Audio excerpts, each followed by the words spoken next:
The dawn of civilization. Primitive. Dangerous. Exciting. The handwriting is on the wall. If the human race is ever going to amount to anything, it needs the most civilized caveman I have ever seen. Look who's come out of his cave. Start recording. Hey everyone, this is James from the Cave Dweller Music Podcast. I am joined by my co-host Brendan. Today we have a guest all the way from sunny Europe, talking with Raafat. He is the vocalist and plays guitar in the band Paindemonium. Thank you so much for coming on. Great to have you here. Thank you guys for having me. It's a pleasure. To start, do you want to just maybe tell people a little bit about the project? Paindemonium. Well, we started basically in Egypt in 2007. Me and my, friend, my old friend Salama, and we did an EP in 2010. And then I needed to travel from Egypt to Syria for a few things, and then the Arab Spring started, and I could not go back to Egypt, and we had to disband. So 10 years later, in 2020, after I relocated to the Netherlands, I talked to him about, like, what do you think of bringing this band back? We have some unrecorded stuff, and the band has some, I'm not going to say fame, but a little bit known in the underground in Egypt and Syria also, which is my original country, basically. So he said, yeah. So we started composing and working on the album, and this is going to be our first, full length since the comeback. Awesome. The one we're working on now, Latent. And obviously you've got some singles out, and this is sort of building up to a new album that's coming, right? Yeah. Yes. Sick, Absolutely. amazing singles. Thank you, man. Thank you. Appreciate it. Yeah, we had a couple of singles indeed. All had the Despot and Conflation. And we were supposed to actually release a third single also, but I'm not sure it's going to happen this year anymore. So the album should be out in 2025. Awesome. Yeah. I wanted to start by talking about something I'm sure you expected us to talk about, working with Ripper Owens. How did that happen? We basically had an idea that we wanted to, because the band used to be like pure melodic black metal mostly. We had some death metal elements to it, but not so much. We wanted to add the more death metal. We wanted to expand. We wanted to make it more of a technical, progressive blackened death, basically. So we can include all kinds of subgenres within the black and death. But there was a song that had like a conversation between two characters, because it's a concept album, this album that we're working on.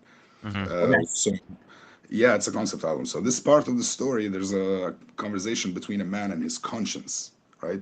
So the idea to have clean vocals as the conscience, as the character of the conscience, something clean, like trying to convince the person not to do something bad. If you hear him, he's trying to don't do this, and the other one is answering him we have to do this. I'm telling you, it's we have reached a point where we have to. So there's a conversation between clean and growling. That's me growling and Ripper Owens. So we had a couple of options. I don't know. I just looked at. We needed something really high. I had I don't know if you got the singer. Actually, I think he might be from San Diego. Carlos Zima. He's from San Diego, not San Diego, Seattle. Carlos Zima. Do you know the singer? What He used project to be is he in? Yeah, we contacted Carlos Zima. He's an amazing singer. He's in a band called Immortal Guardian at the moment. Anyway, he was. Yeah. Okay. Yep. Yeah, I was targeting him because I liked his work with Rusty Cooley in a band called Outworld. Yeah, and the song was called War Cry, I think. I saw that clip and I was flabbergasted. His pitch, the high pitch, the Halford pitch. Anyway, so I contacted him and we were supposed to do it together, but he had stuff and he couldn't, he couldn't just deliver anymore. So I wanted someone with that pitch. So I thought, you know what, if I'm going to do it, let's try to aim high. Also, let's keep something, get someone big. And I'm just looking at, Tim Ripper Owens is an option. And I looked and I found his email and I found his stuff and I sent him an email basically. And he was, he heard the song and he was like, yeah, I'm in. And I think it was interesting for him that it's a, very extreme project. I don't think he's been in a black metal or death metal thing before. I'm not sure. He was very I like that. the So concept is really sweet. So Yeah. you know, like having him do that, like, and it works really well. And like now knowing that's like kind of what's happening, or how it was designed, you know, like it makes the song even more like it's really fucking good. My wife, who's not a major into like the crazy screaming and extreme vocalists, I was playing it for her this morning, and she was just like, you know, and I'm like, nice. I'm so very yeah. glad to. Ripper Owens is kind of like the course of the heavy metal scene. He's like the guy that shows up when someone else dips out of the band, and he's like, "I'll fill in for you," and he just nails it every time. Yeah, and he's one of the most, like, in my opinion at least, unluckiest musicians. Like, he every time he gets into a band and he starts, you know, to become big, Yeah. the original vocalist comes back. It Yeah, happened with Judas Priest. Yeah, it's happened to him with so many bands. Iced Earth. also, yeah. And then he went with Malmsteen. I don't know if people don't know much about this area or era of I didn't know he was with Malmsteen. Exactly. I didn't know that. Huh. Yeah. He did 2 albums with him. Interesting. So, yeah. So, worth listening to? Sorry?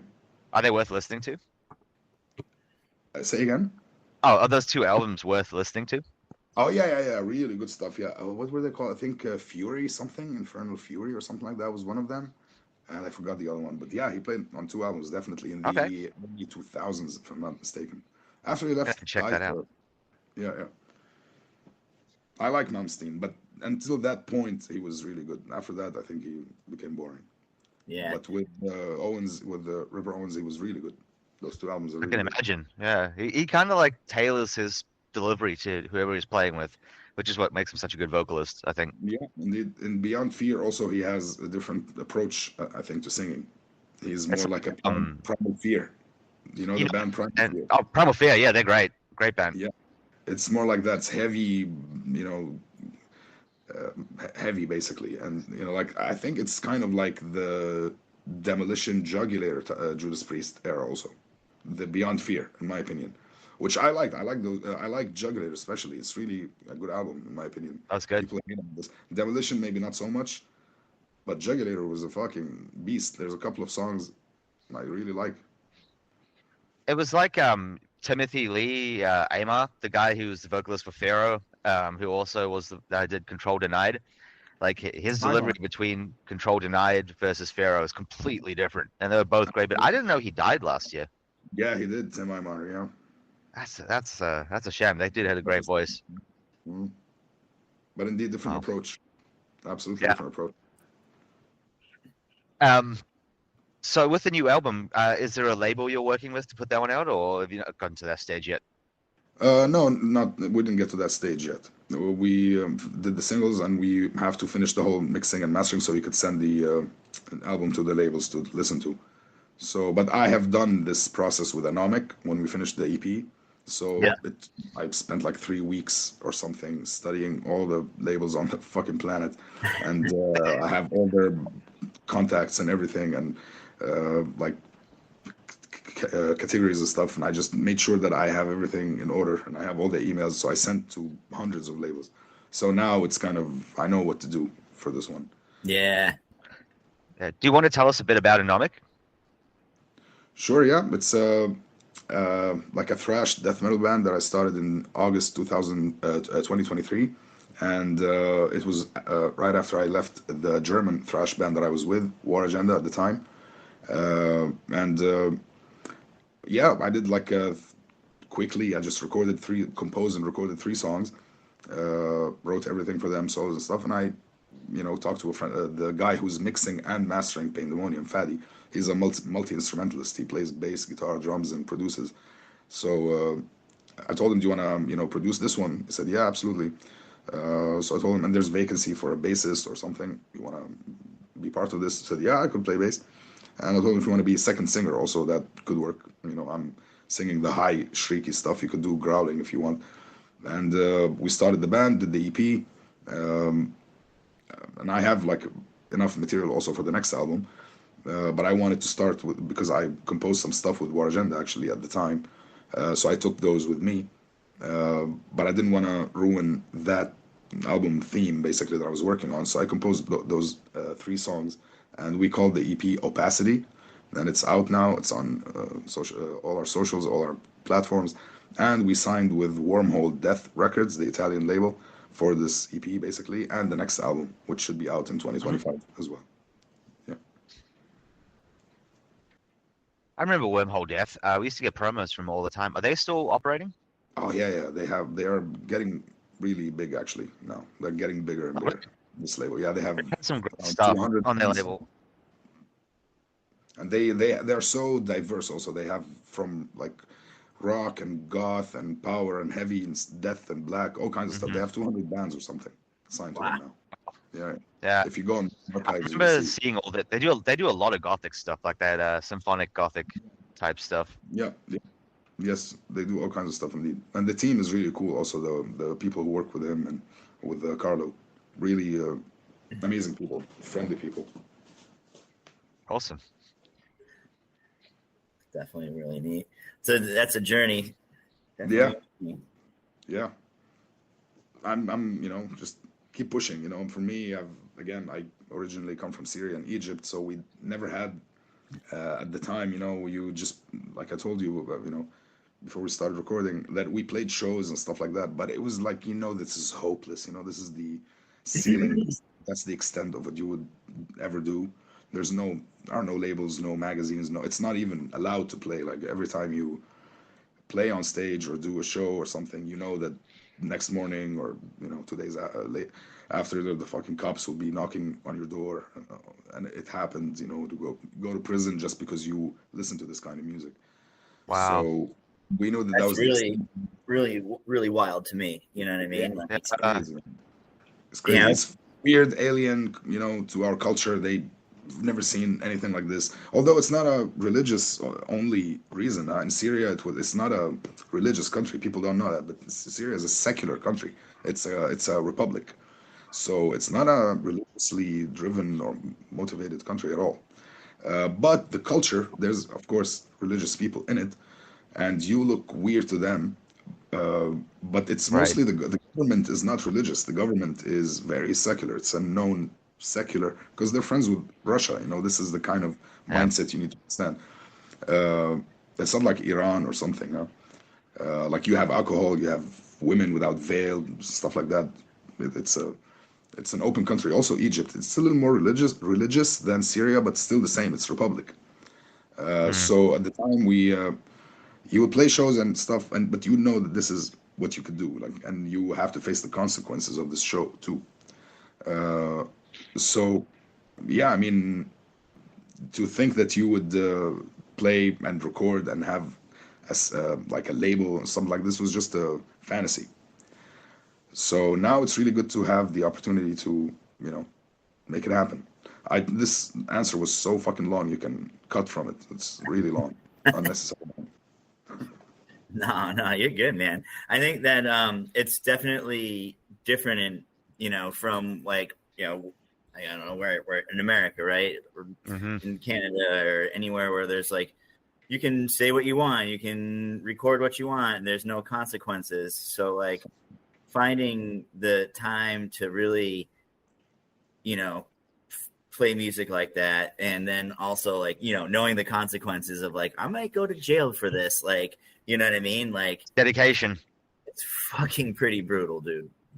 Like that's like Honestly, it was for people like us, in Egypt and Syria and Lebanon, all those places. Really, like people underestimate how this music meant to us on a social, fucking political level. It's not just music. It really is kind well, of. it's you're using your voice that they say you can't do.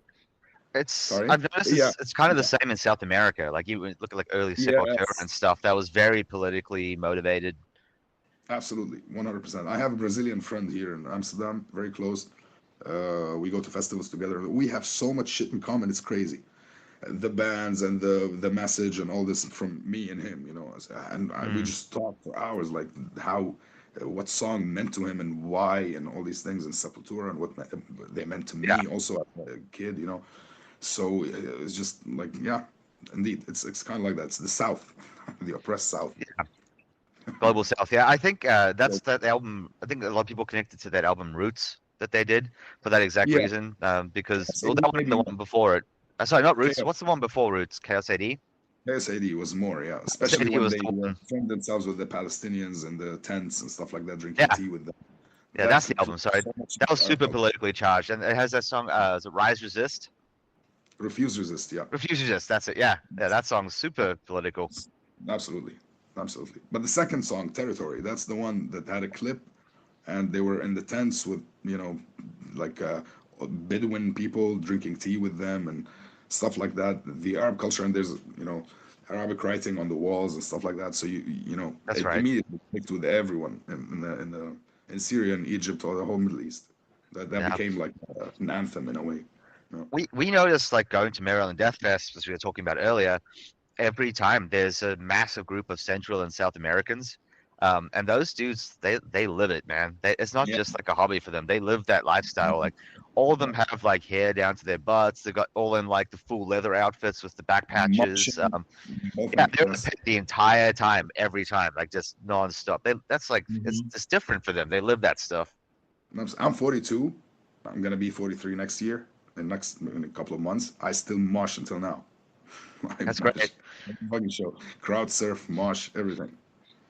I've kind of changed how I mosh. I used to be in the circle pit, but now I find it more fun to stand on the side. I like being a pusher, like the guys that stand on the outside and push people back to the middle. Yeah. I find that way more fun these days. I love that. I love the combination. Everything. Yeah. I like the whole thing. I like to even stand in the mosh and just film it. Just get the news out there, like from the middle of the, war. The tornado. right. Yeah. I know, like, I feel like there's like different styles too. Like you go to a hardcore show, Oh, and yeah. like, that's it's so brutal. Like no one gives a fuck. They'll pick you up off the ground, but they'll put you punch there. you. So it's like, like I went to a show. I saw an awesome band in Sydney. I probably talked about this on the show maybe before. I don't know, but I got popped into the mosh pit, and then I was like, all right, well, maneuver here, maneuver there. All right, let me get to the back. Oh, push back in. Let me maneuver whack to the back, and then I'm standing there, and this person was doing like stage dive, but they did the somersault, and when they did, they fucking kicked my glasses off my face, and it threw them onto the ground, and it cut my eye, and I'm like, I'm bleeding and whatever, and I find my glasses, I get up, and then next thing I know, I got security shining a flashlight on me, pulling me out because I'm bleeding, and then they're like, "Yeah, you can't go," and then I had to go to the hospital and get stitches, and it was fucking. So See, those are your battle stories. You remember those nights? Like I remember walking the block or two to the hospital because the venue actually happened to be pretty close. So I was just like, "Oh my god, dude, that was woo!" They kicked me out, man. Well, I wanted to go back in, Yeah, I think remember. You're the one bleeding, and also on top of it, it's the show. That sucks. Also, that really sucks. It was I missed probably the last 20 minutes, half hour maybe. I was just I got probably first 4 or 5 songs of the band. They were the closer too, you know what I mean? So I was You've been waiting for that. it was a good night though. I'll tell you. I'll definitely remember it. I look at myself in the mirror and I see it every day. Yeah. Like James said, it's a memory night. You will never forget this. Exactly. I got my jaw dislocated by the vocalist, one of my favorite New Zealand bands when I was younger. I was really drunk, stupidly drunk, and I just kept crowd surfing. I think 6 or 7 times, and the last time the vocalist, he went to do a stage dive. And his knee I was crowd surfing. His knee just got me straight in the face and knocked me off the crowd onto the ground. And I got up and my jaw was completely out of the socket. I had to pop it back in. But I always remember that. Damn. Yeah, dude. It's good and bad. It's bittersweet. Yeah. Damn. So is there music venue that you like to visit the most? Go see live music and bands and. Yes, absolutely. Well, recently we were in FNR in Eindhoven, and Eindhoven is the city where Dynamo Festival takes place. Okay. This is a venue, a very important venue, and we were attending Dark Tranquility, Moonspell, Wolfheart, and I forgot who was the opener. Hyres, I think, if that's how you say it. So that venue is really good. The sound, perfect. And there's one in Utrecht, and there's one in Haarlem. Also, good venues with good sound. Tivoli in Utrecht, really good. Patronaat in Haarlem, really good. I like to go to those. And there's one in Amsterdam also called Melkweg. Also, this one is not. It's not always like metal oriented. They have sometimes a punk and some more poppy stuff, but they have been bringing some extreme bands. I've seen some extreme bands in there. I've seen Cattle Decapitation and Broken Hope. I've never seen Broken Hope in my life, and that's where I saw them. And yeah, that venue was really awesome. Also, I've seen Extreme. I've seen Mr. Big now on their farewell tour. I like the '80s stuff also, big time. So yeah, I saw them for the first time in my life. So those two bands. And I'm going, I think, next year. I think Decapitated and I forgot now. Someone also, yeah, and maybe Cattle Decapitation. They're coming also. So this venue has started to bring more interesting bands in Amsterdam. Amsterdam is not a very metal-driven city. It's not. It's more punk, but also because of the tourists, it's more of a electro, rave, techno time. It's not so much a metal city. You have some cool bands. And you have those like a couple of venues, Afas and Melkweg. Those they bring a lot of like important bands. Amsterdam. Cattle Decapitation is actually a local band where I live. They're from here. Oh, really? Yeah. They're San Diego. Oh yeah. And so is I don't know if you know the band, the artist, Author and Punisher. He's from here as well. No. Do you like industrial metal? A little bit. We're Okay, checking out. he's like the one. He might be the one exception for you because this dude's like next level. But he is actually an engineer, and he builds all of his own equipment, so everything from scratch. So all the stuff he uses making his music is like these crazy designs that he brings. And fucking, Yeah, it's like the machinery that he constructed. These big power sliders that he just goes, and then like chains that pull down through a machine. It's crazy. It's really cool. He created his own sounds basically. Everything, everything is from his own equipment that he made. Oh wow. Okay. I'll send you a video after this so you can see what you think. It's very cool. Yeah, definitely worth a listen. Definitely will check. Yes.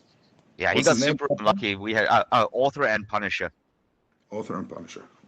He just did like a concept album about like exploring space. That was really cool. All right. But he got super unlucky. We had some floods here. I think it was like 2 years back. And this city is not really built for flooding because it's a desert. And we just had like a completely abnormal year of rainfall. Just didn't stop raining for like a year straight. And it flooded pretty bad, and his entire studio got washed away. And he lost like, I think it was like $13,000 worth of equipment. So sad. I know, but he did a GoFundMe and got all the money back, luckily. So he ended up raising it back. So that's good. But yeah, that would suck. But he has to buy those things again and build up the whole thing again. Well, right, yeah, and then the studio, hopefully if stuff was recorded, it was salvageable to be, you know what I mean? Like all nothing that. was salvageable. He showed a picture. The entire studio, like up to like here, was underwater. Just all the equipment just trashed. Damn. Yeah, he lives in my neighborhood, which is we're in a valley, so we've got like cliffs on both sides. So water just kind of pulled down. Yeah, that's where it lands actually. Yep. Unfortunately. Stay safe, man. Stay safe. Fucking the world is crazy. Weather's crazy. Everything's crazy. I know. It's if people don't think that the weather's changing, the climate's changing, it definitely is. Like that stuff doesn't happen in the desert normally. We don't get those like weird floods and stuff. Right. Absolutely. I don't know what it is, man. I don't know about the whole climate change. Could be, most likely it's true, but like it is, you can feel it, you can sense it in your lifetime. We're seeing differences. Yeah, something's different. Yeah, man. Like I remember growing up, like when it's like I was born in '83, right? So I grew up, and late '80s, early '90s, there was snow. I feel like so deep all the time, like growing up in like New Hampshire or whatever, right? So like we had snow. There's like, I don't know, we would have 4-foot snowstorms sometimes, and it'd be like normal 2 feet of snow, like, all right, easy. And then it piles up, and then you'd have like a long winter where the snow would be there until like April. And then now I feel like even like now you might get like a 2-foot snowstorm like all year. Like that's it. And you know what I mean? Like it's just super strange, man. Like the North is just have gotten shorter years, or they have to make snow because it's not actually snow. You know what I mean? Like absolutely same here. Man. When I moved in here in Amsterdam, the first couple of years, 2015, 2016, and 17, I think, it would snow properly. Like, wintertime, I would see snow frequently. A couple of years ago until now, you fucking maybe have 1, 2, maybe 3 snowy days, and that's it. It's cold. It doesn't snow anymore as much. Right. Like even there's 1 year that it didn't gets snow. Cold. Yeah, it gets cold. Look what happened to like the South right now with these hurricanes. They had like hurricanes reaching all the way inland into the southern states, which never happens. And then it was like 3 hurricanes in a row went over Florida. It's just wild. Yeah, like, we used to when there would be a hurricane, that would be a big deal. I remember when we were kids, like, oh fuck, there's a hurricane coming. Now it's kind of like, there's 3 more. Yeah, exactly. Yeah. I just remembered we were talking about a really interesting topic before we started recording that I'd love to come back to. We're speaking about if it's easier to play to be a vocalist while playing drums or guitar. And you had some pretty interesting takes on that. An insight. Yeah, well, I mean, this is, I think, a personal thing. I think it might differ from one person to another, but from my musical standpoint, because I play drums also, that's how I started to play music. Basically, my first instrument was drums, and I played for 9 years or so. And I felt that it was easier to sing while I'm playing drums than to sing while playing guitar. Because we were talking about, drummers, how it's so, because they're moving all their body and they're singing at the same time. It might look hard from the stamina point of view, I get that. But from a musical standpoint, I feel that it's easier because with the guitar, you are always minding the note. The note, like the melody is important. If you're out of tune or you hit a bad note, you ruin the whole thing. And it's going to... And while you're singing and doing that, you're keeping, your fingers on the notes and you're looking at it. You're looking at your hand. But with the drums, as long as you keep the beat and you are singing, you're not really gonna go. What can go wrong is just going off beat and ruining the beat, and it will ruin everything too. But it is hard to ruin, like to get to that point if you're singing. It's not, you know what I mean? Like it's not. It's easier to ruin the vocal line and the playing when you're playing guitar, because you need to focus on the note and not hitting a bad note. It's hard to do that, and for me it's easier to I'm playing the beat and keeping the beat. I'm not focusing on bad notes or anything. I'm just more stamina thing or more accuracy thing, just with hitting the stuff, just hitting. You're not playing, you know what I mean? There's more hitting. I don't know if I'm explaining. So you can scream with it. I get it. And it's more, in my opinion, it's also more complicated if you sing clean and you play guitar. Less behind. Yeah, because you're singing on certain notes. You're not always singing exactly on the same notes that you're playing. So usually your instinct will tell your mouth and your mind to sing what you're playing. But if you are, you have to harmonize basically with your instrument. You have to sing different notes as you play. So you have to ignore that voice in your head that tells you sing like your hand is playing. So that is hard.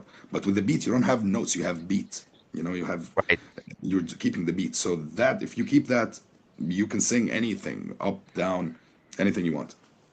And as we were saying earlier, bass is actually another one that's easier than guitar, because no one's going to notice as much if you kind of mess up some bass in the background. You just kind of pick up, oops, there you go, just change it up. Yes. If you're playing basic things, yes. I mean, I'm trying to remember, like the guy from Coroner. You know Coroner? Yeah, great band. He plays some fucking technical stuff and sing. He does. It's insane. There are people who are like this, like they are almost like, Dave Mustaine or Yeah. Chuck, on guitar, on bass. But you have people like Tom Araya, people like who else? I don't know, the Schmier also from Destruction, uh, Sodom. Those bands, the bass is not like you can hear like Lemmy. All the bass is prominent. You can hear, but they're not doing complicated stuff. Right. I think like a band like Tool as well, you'd notice a difference if they messed it up because that's such a bass-driven music. Absolutely. There's a lot of rhythmic stuff going on between the bass and drums, and he has to keep that indeed. Right. And a lot of quality. Obviously Primus. Yeah, that's his bass. I would say the singer from Immolation plays the bass, right?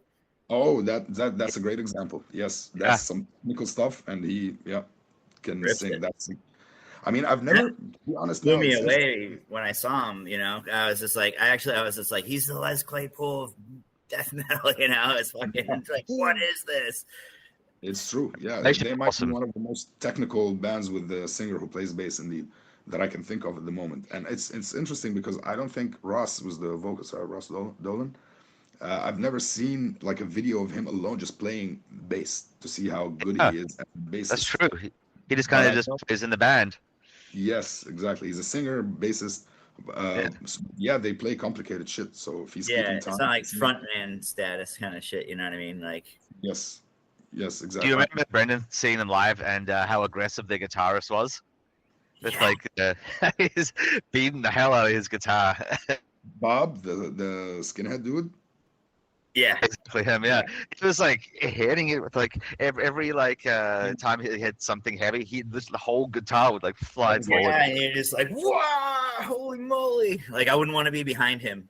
You know what I mean? Very unique body language. Yep, he has a very distinguished body language on stage. Yeah, man, they rip. That was awesome to see. It's great bands that have never really done a bad album. Like they have albums that aren't as good as other ones, but I would not say that any of their stuff is bad. Absolutely not. All their albums are fucking amazing. Same with Autopsy. Like pretty consistently across their career, like decent quality to great. Yeah, there's like some albums where you're like, well, I don't love every single track, but damn, that was great. You know what I mean? Yeah, it's still better than most of the other stuff you hear out there coming out. So 100%, yes. There's a lot of those extreme metal bands that they stayed consistent, and I mean, for me, also Cannibal Corpse didn't do a bad album. No, again, you can argue which one is better, but Cannibal stayed Cannibal, and I think the last few albums they even evolved a little bit in the sound, in the composition. Yeah. The new stuff's good. The new stuff's good. But some of the best stuff they've done in a while, honestly. Violence Unimagined, I think they started to change it up. And the previous one, the Skeletal Domain, I think. When I was listening to it, there was a couple of like Slayer moments. Like, okay, you're using a lot of higher notes now. It's not just all the from low end stuff. So there was kind of I don't know. They kind of evolved, just like when Deicide also evolved in a way with the solos and the melodies. They started to incorporate a little melodic. Remember that in Circles of the Light. Yeah. That's a good album. Some people shit on that. I like that album. It's my favorite album by them. The other Deicide album that no one talks about ever that should be talked about a lot more is it's that one from 2001, and everyone shits on it. In Torment in Hell. In Torment in Hell, yeah. I mean, I actually love that album because it's the way they produced it makes me like it. It actually sounds really raw. Raw, yeah. Actually, I like this album because I have a lot of memories with it. But especially when it came out, I was already listening to this band, but. Going back to it, I know why it's the weakest. I'm not one of the weakest. That and Incinerate Him. Yeah, that's some good songs as well. But again, that was an average album. A little flat. They're good, but a little flat. But the problem with the production with In Torment is because they were leaving Roadrunner at the time. Right. And they wanted quickly, so they just wanted to say, "Fuck you, we're gonna do the album." As like I think they did in a week. I read an interview with Glenn Benton at the time. In a week, just composed and recorded and just get it out. I actually love the feel of this album because it is raw. It sounds like something that would have come out in like the late 80s, early 90s with like some bands recording in like a warehouse or something. I think it's great. Yeah, it is. It is consistent. Deicide, they have been consistent also, even with those but you have to rank them somewhere. So for me, maybe those two would be maybe the lowest, but they're still amazing albums. They did that kind of weird sound for a bit with like Scars of the Crucifix, where they layered the hell out of it. It's, Yeah, the vocals are completely overdone, overlaid. that's true. Yeah, yeah. That's when Raf Santola joined, and they had started to incorporate a lot of melodic solos. The solos on this album and Stench of Redemption, off the charts. Raf Yeah, Santola no, was I'm not saying I don't underrated. like the album. I think it's a great album. I just the vocals are an interesting change from the previous Yeah, yeah, sound. yeah. He started to add a lot of backing vocals on top of stuff. Yes, yeah, the layering and stuff. It's like Cannibal Corpse. Like when they really came back for me and really caught my attention again was Torture from 2012 because I absolutely love that album. Yeah, yeah, amazing, amazing. Kill and Torture and all of those gore obsessed. Those Oh, albums, people, the Wretched Spawn. Maybe those are Restoration Plague. Oh, but Wretched Restoration Spawn is a great album. Oh, and Yeah. Bloodthirst. Bloodthirst is excellent. There's Bloodthirst some also. great songs on Bloodthirst. Absolutely. Yeah, yeah. I'm not one of So- those people that like talks about like old Cannibal Corpse versus new Cannibal Corpse. I like all of it. Me too. But as far as vocalists go now, Chris Barnes is terrible these days compared to Corpse Grinder. He cannot hit the notes or anything. Nah, man, he's like, I don't know if he's trolling people or what. I really don't get It's it so anymore. bad. It's so bad. I don't know what his intention is anymore. Does he really like think he's good, or he knows what's going on and he's like, let's fuck with people? I don't know, Because just make money and fuck with people. Maybe it's unbelievable. It's the last album. What is it called? Torture or something? I don't even know. This new one. Tortured ears. Yeah. No, the 25th Graveyard Classics album. Like, they just keep making those terrible Graveyard Classics albums that no one wants. And also those, man, I've seen 6 Feet Under, I think 2016, 17, and we did not know, me and a friend of mine, we did not know that we were going to see them play the Graveyard classic stuff. And man, that was the worst. I mean, they played one Cannibal Corpse song since it's a cover night, so they did one. Yeah. They did fucking AC/DC and Scorpions, and I love Sabotage, and they did the Sabotage song, but he fucking ruined it for me, of course, with his voice. Like, that just doesn't fit, man. Doesn't fit. He just can't do it anymore. Like I don't know if you know the story as well. He like Smoked Howard a lot of- punched. He sucker punched the vocalist Travis from Cattle Decapitation on tour, and then locked himself in his trailer. Wouldn't come out. Really? No, I didn't know that. They got into an argument because Cattle Decapitation was outselling 6 Feet Under on tour because they're more popular. And Chris got into it with him, said to like back off basically with the sales. And he said, "Why would I do that?" or something like that. And then he started walking away, and Chris hit him in the back of the head, and then ran away and locked himself in his trailer and wouldn't come out. Really? Yeah, apparently. Damn. Really That's- weak. Yeah, and Douchey, like, he's become, again, a fucking clown. And that's a shame, because he was, like, the sound of that style, basically, for us. Yeah, right. It was Exactly. low I know pain. 3 people that he's blocked personally on Instagram. I mean, Yeah. on Instagram and Twitter. He just blocks anyone who disagrees with him on anything or criticizes his music in any way. Yeah. Again, I don't know if he's trolling people on those new albums or what, because it's I don't know. so bad that it's, like, really, like, it's the funny level of it is almost, It's not funny anymore. Please stop. fantastic. Yeah, I don't know what it's like too funny. Like, it's too funny that it's, it confuses you if it's, like, real or fantasy or what is it going Such a troll. He just like 6 years later, it's going to be like Yeah. it was all a joke. He goes, haha, you bought it and liked it. Yeah, I knew it sucked. I did it on purpose. And look at my voice. Well, and he then, He just brings it back perfectly. yes. It's like remember Joaquin Phoenix did that? Absolutely. He pretended to have a mental breakdown and became a rapper, Yeah. and then everyone believed him, and he's like, "I was just fucking with you," and this went back to normal again. It's like, dude, you Yeah, wasted yeah. like a whole year of your life. Like that was really weird. Wasn't it more like a social experiment to like? Yeah. He thought people would like or not he thought, but how people would react. Like, is he having a mental breakdown? Like, should we take care of him or make fun of him? Kind of shit. You know what I mean? Yeah, that's what it was. He said he wanted to see if people would actually like step in to help him because he wasn't doing well, or like laugh at him, and they laughed at him. So Okay. yeah, I've seen an interview with Joaquin on, I don't know if it was Conan or Letterman or something. He was in that mode, I think, when he was just, persona. persona. He's not, answering Yeah. questions, being vague and abstract and all that shit. I thought he lost his mind when I saw that, yeah. I did too. Everyone believed it. I was like, oh shit, Joaquin's like not doing well. Fame Dude's a got to him. great actor. He'd been like make us all believe that he's crazy. Yeah, yeah. One of those, deep cut. Basically, I think he's one of the deep cut type actors. He has this hidden. Very method actor. He gets like fully involved in what he's doing. Like Christian Bale's like that, and so is Daniel Day-Lewis. I was just gonna say Daniel Day-Lewis. Exactly, those people. They come. They like Daniel Day-Lewis. He does like one movie in 4 years and gets an Oscar and goes home. Right, exactly. Goes back to his cave. Brendan, we're coming up on time. Did you have any other questions you wanted to ask? Yeah, one more. Who inspired you to pick up instruments and start playing? It wasn't really an inspiration. We were kids at the time, me and a friend of mine. We were listening to like even crazy stuff like hip hop and Michael Jackson and stuff like that. I still like a lot of Michael Jackson stuff. So we just like, he picked up, I think, drums at the time, and I picked up vocals, and then we switched, and he got a guitar. But let's say the first band that I watched, like saw a video of, and it was Nothing Else Matters. That was the song that turned me into this kind of look and this kind. It was big on MTV at the time in 91, 92, something like that, and it was top of the charts and shit like that. I'm looking at it like it's different from what I was listening to. I was 10, 11 years old. I'm looking like it has, I don't know what it is, authenticity to it.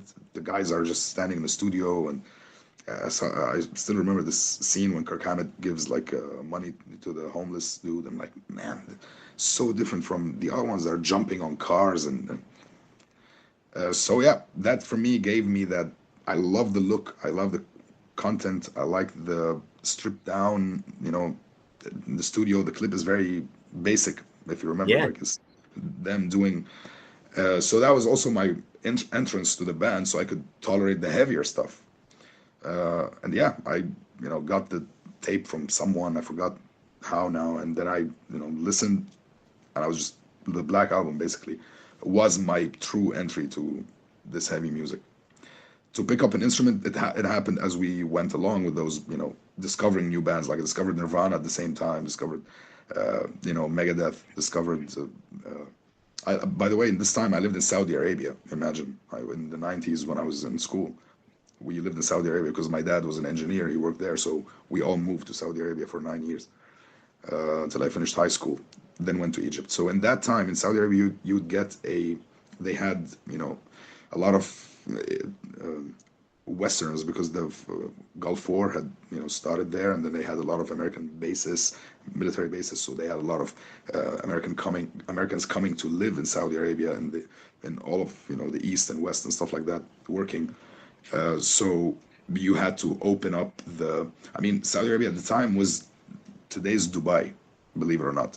At the time, you had all those original tapes and CDs. You would buy them with lyrics, and you would everything in it, and pictures, just like you get them, because you had brands like Megastar, like Stallions, like Music Master. All of those opened in Saudi Arabia and Jeddah, where I live. And I would go, you just buy the tapes like you guys did in the US. What I've listened to a lot of interviews with bands and stuff. You would sometimes buy from the freaking album cover. Like this looks fucking. Yeah, I've done that many times. 90s. Yeah, so Maiden, Black Sabbath. The first Black Sabbath I ever got was Dehumanizer, man, because of the cover of that skeleton, I don't know, electrocuting some girl or something, and it was like, that looks fucking heavy. And it's one of my favorite Sabbath albums. That was with Dio. Yeah, it's a great album. It's really heavy, and it's really menacing and dark. So that was also another one.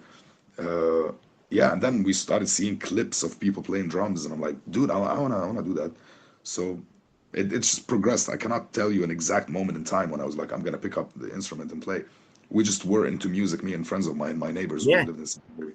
Yeah, gradually, and as we discovered music and saw some clips on MTV, that was like, again, bands like Skid Row were big in my time when I would watch 18 and Life and Wasted Years and Wasted Time, and Slave to the Grind. I would see Rob Afioso, how he plays with passion and stuff like that. I'm like, yeah, fuck yeah, man, I like to do that, being a drummer.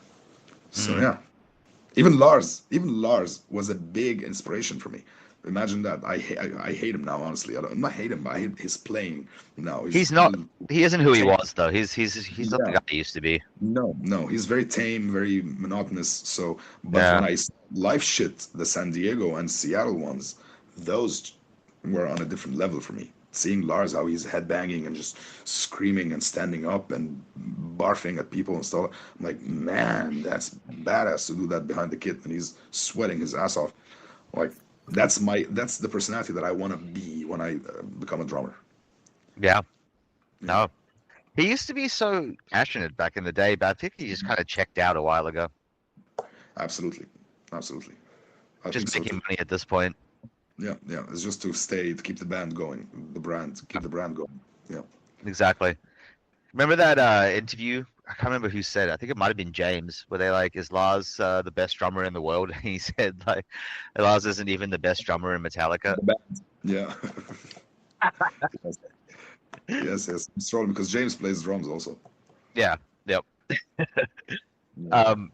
So I've got two more questions for you. One is, what have you been listening to this year so far? Any albums, releases stood out to you so far, 2024? New releases or old?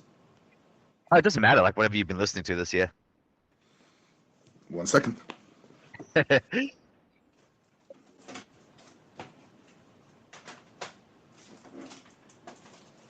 Let's do this batch only. So you got Hideous Divinity. Italian Nice. Hell yeah. death killer band. I was just at the show. Thorium, Don't know that one. death metal band also. Okay. Amazing. Switch it up. Rhapsody, Oh, nice. Okay. power metal. Italian power metal. Yeah. Little- Are they still Rhapsody of Fire, or they're just Rhapsody now? They're Rhapsody of Fire now, but this was when they were still Rhapsody. This is 2004. Okay. Yeah. Forgot when they changed. US power, heavy power metal. Virgin Steel. Love this band. Great band. Yep. And this album kicks fucking ass, this one. It's about Which one's Troy, the House of Atreus. It's about the Troy, the whole Troy epic. The Trojan War. 22, yeah, Trojan War. 22 songs.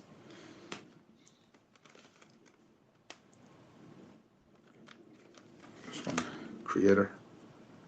Oh, that's Violent- the what year did that come out? It was like 2020 or something, right? No, this one was 2012. This is Phantom Antichrist. Is that old now? Wow. Okay. Yeah. Yes. It's a good one. Deranged Swedish brutal death, technical brutal death. Thank you for actually knowing Deranged. I love Deranged. They are so underrated. So underrated. You got Norwegian Gothic Doom Trail of Tears. I don't know if you know them. I love this band. No, them I don't know. From the 90s. This one is 2001, I think, or 1999. But Trail of Tears. Been listening to them a lot. You got Norwegian, underground Norwegian black, underrated Norwegian black metal from the old days, Mactatus. Really good, heavy, kind of raw, but Huh. it has riffs. It's called Suicide, this one. Really good stuff. I don't know that one. Yeah, and the new Dark Tranquility, I don't have it on CD, but I've been listening to it a lot. It's amazing. I love it. And I've been listening to a band called Excelsior. Epic Doom. Yeah. Huh. I love Epic Doom. I was just gonna say, now that I'm talking to someone who likes Deranged, have you listened to Obscenities in B flat? Obscenities in B flat. Yeah, by Deranged. I don't remember. That's a song or an album? Album. I don't think I know. Oh, They have if you so many. I missed some in their catalog. I have like 6 or 7. 6, maybe 5. I forgot. But they have a lot of albums, if I'm remembering correctly. My headphones died. Give me 1 second. Yeah, that album, if you haven't heard it, you should check it out. It's so good.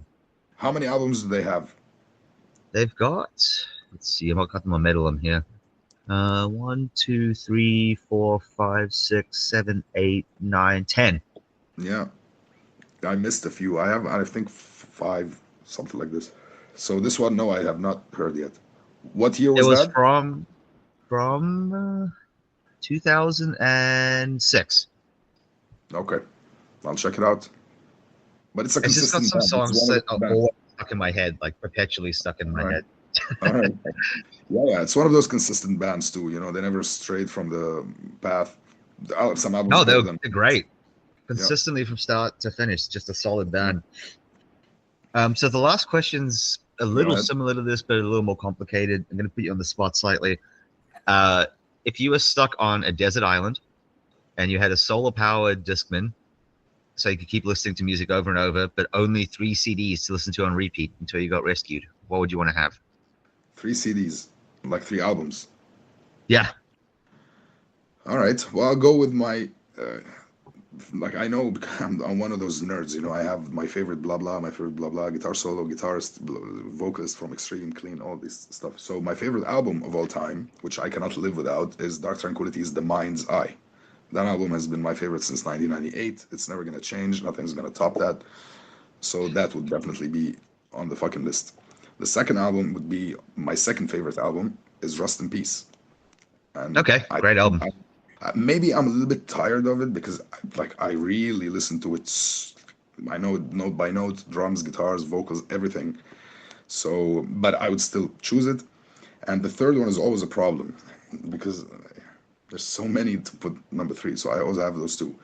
At this moment, the first one that popped into my head would be Bolt Thrower for Victory or Monstrosity Millennium.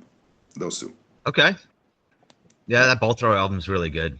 Really, Yes, really good. yes. And Monstrosity is my favorite death metal band, actually. Really? Yeah. Interesting. This is I the don't underdog meet of too the many people Florida that scene. say that. Yeah, because it is the underground of the Florida scene, and it is the band where Corpse Grinder came from, where was it Pat O'Brien or Rob? One of them was also in it and went to Malevolent Creation. Like it was a factory of musicians, and they have Yeah. the best technical death in the '90s, and they were so overlooked, in my opinion, from the Florida scene. Yeah. Yeah, I think they were. We saw them at Maryland Death Fest. I'm trying to remember who was on vocals because they've had so many vocalists. Yeah, they had 1, 2, 3, 4, I think. The dude And that now, we saw looked like Corpse Grinder. Yeah, wasn't him. We were like, It "Is looked that like him? him. I don't know. Can't. Nah, it's not him." But The he neck's was- not he was a thick fucking enough. beast, dude. He was good. He was. I just remember him like when they opened up, and I was just like, yeah, just blown away. You know what I mean? Just it's wow. a great band. They have always consistent musicianship. Like they are really technical, really tasteful. Their solos are always amazing. Lee Harrison, the drummer, is one of the most underrated drummers on the planet, in my opinion. His technicality, his speed, his approach, so fucking good, so tasty. And again, the song Imperial Mass Cremation, it used to be on this Death is Just the Beginning compilation back in the day. And that song had a clip with George Fisher, actually was the singer in the first album. And Right. that song stuck with me. I played it over and over and over again. So I would, as time went by, I would have thought that Monstrosity is one of the Florida death metal bands. So they must have some big impact, but they didn't, unfortunately. No, Like they music, kind of you slipped always under have the radar. Morbid Angel, Death Obituary, and they just get lost in the conversation. And Right. I always like to root for the underdog in a way. So those There's a bunch of death metal bands like that should have been bigger that aren't, like Benediction. Yeah, absolutely. Benediction Master. are UK. So in the UK Yeah. they are kind of big. You can Oh, okay. Bolt Thrower. They are known. Yeah, Bolt Thrower. Then you had like Baphomet from New York. Yeah. There was Master. Absolutely. There's tons. I can list a ton of bands, but they had like a couple of really classic albums in the '90s, and then people kind of just moved on from them. Like Grave as well. Grave had some great. They're Swedish, but some great stuff. Absolutely, Grave is amazing. But you have Brutality also from the US, amazing band. Also, I think from Florida. Yes, Brutality is really good. Yeah, Florida. underrated completely. Yeah. You have Gutted also, I think, but those were from the Midwest. I forgot where they were from. They had one album only. Gutted. I think I've heard it. Hang on, let's see. There were two Recognize the album brothers that cover. formed the band, and one of the band members died or something. They stopped the band, but their album is a classic. When you see it, you're gonna Oh, they have 2 albums. two. One from Oh, '94 yeah. and one from '97. Yeah. That's true. Yeah. Yes. Check the first one with the blood flooding and stuff. Yeah, I think I've heard the first one. This does look familiar to me. Bleed for Us to Live. Yes, Bleed for Us to Live. That's the one. I think I've heard it, Yeah. but I forgot Okay. about it.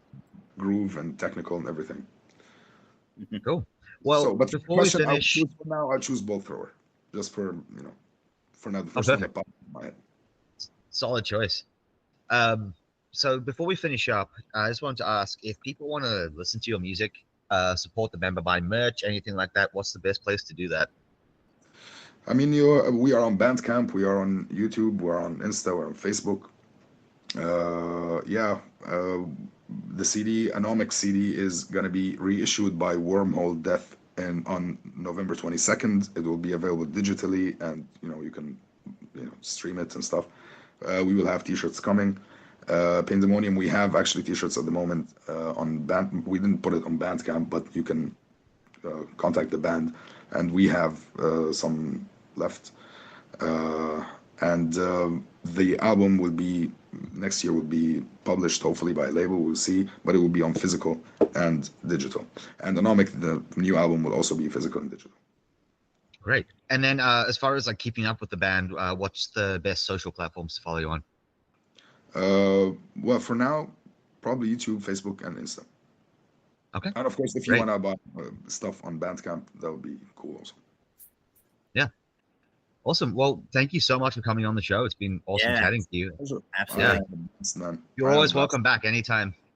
Sure. Let's do it again. Because I have 2 other bands that we can talk about. Also, I have Pitchfork and Unkt, new material coming soon also. So we can talk about that. There we and go. We have with Pitchfork the drummer is like from the old death metal scene from the Netherlands. If you know bands like Disavowed or Pymea. Yeah. Robert Frey, yeah, he's the drummer from on Pitchfork now, with Pitchfork. Oh, wow. Well, that's really cool. So we can maybe also invite them, because those guys are all here in Amsterdam. So we can maybe have like a session. Yeah, let's do it. Absolutely. We have actually. Yeah, and for anyone, we have a song out if you want to check it. It's called Horror Trance. The band is called Pitchfork. It's like a 55-second song, quick one, comes in and out to give the idea what the sound will be for the EP. And we have 3 other songs. One will be out soon, very soon actually. Hell yeah. Second one. No, that's awesome. So we can talk about this with the other guys if you guys want. Yeah, let's do it. I'll organize it with you. We'll set it up. All and right. for anyone listening at home, thanks for tuning in. Come back next time. We will have another guest for you. Thank you for having me. Hell yeah.